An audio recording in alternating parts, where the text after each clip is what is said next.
Continuing our exploration of Psalm chapter 2, we arrive at verse 11, which reads, "Serve the Lord with fear and rejoice with trembling." This directive provides a profound insight into the nature of our relationship with God, emphasizing both reverence and joy. This verse builds on the preceding admonitions to kings and rulers, expanding its scope to encompass all who come under the sovereign rule of God. Here, the psalmist captures the dual elements essential in the life of every believer: service rooted in fear and rejoicing that is tempered with trembling.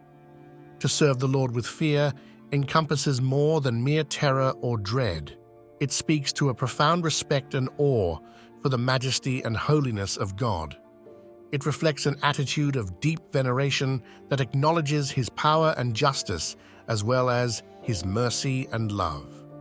This fear is not debilitating, but is an enabling force that fosters fidelity and obedience. It is the recognition of God's absolute authority over all creation and a personal submission to His lordship, acknowledging that every aspect of our lives is subject to His divine scrutiny and sovereign will. Moreover, the call to rejoice with trembling might initially appear paradoxical. Joy and trembling seem to be at odds, yet in the context of worship, they encapsulate a truly biblical response to the revelation of God's nature and deeds. Rejoicing with trembling is an expression of joy that is not frivolous or thoughtless, but one that is deeply informed by the recognition of who God is. It is a joy that acknowledges the gravity of our redemption and the cost at which it was purchased. It is a jubilation mixed with a sense of humility, a celebration that does not forget the reverence due to the Almighty. This instruction to serve and rejoice appropriately reflects the relationship that God desires to have with His people, a relationship characterized by both intimacy and reverence, where fear does not exclude joy, nor does joy dispense with reverence. This balance is crucial in maintaining a faithful walk with God, ensuring that our worship is neither irreverent on account of familiarity nor distant because of fear. This verse also serves as a corrective for contemporary attitudes towards God that may lean towards either extreme, over-familiarity that breeds contempt, or a distant fear that keeps one from experiencing the joy of knowing God personally.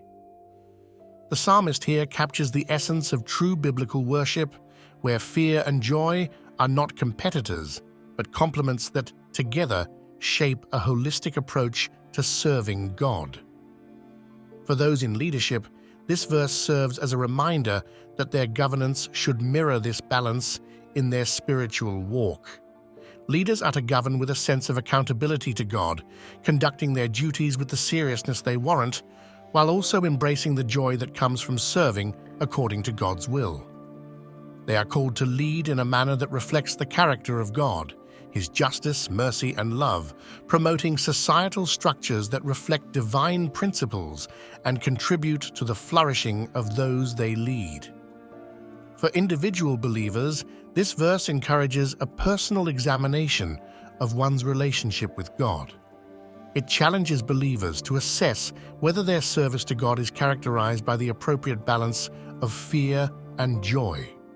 It invites them to cultivate a deeper sense of awe for God's holiness and a more genuine rejoicing in His grace. In practical terms, this might mean more thoughtful engagement with God's Word, more fervent prayer, and a more committed involvement in community life, always recognizing that each of these activities is an act of worship that should reflect our reverence for and joy in the Lord. Psalm chapter 2, verse 11 offers a rich theological insight into the dynamics of worship and service.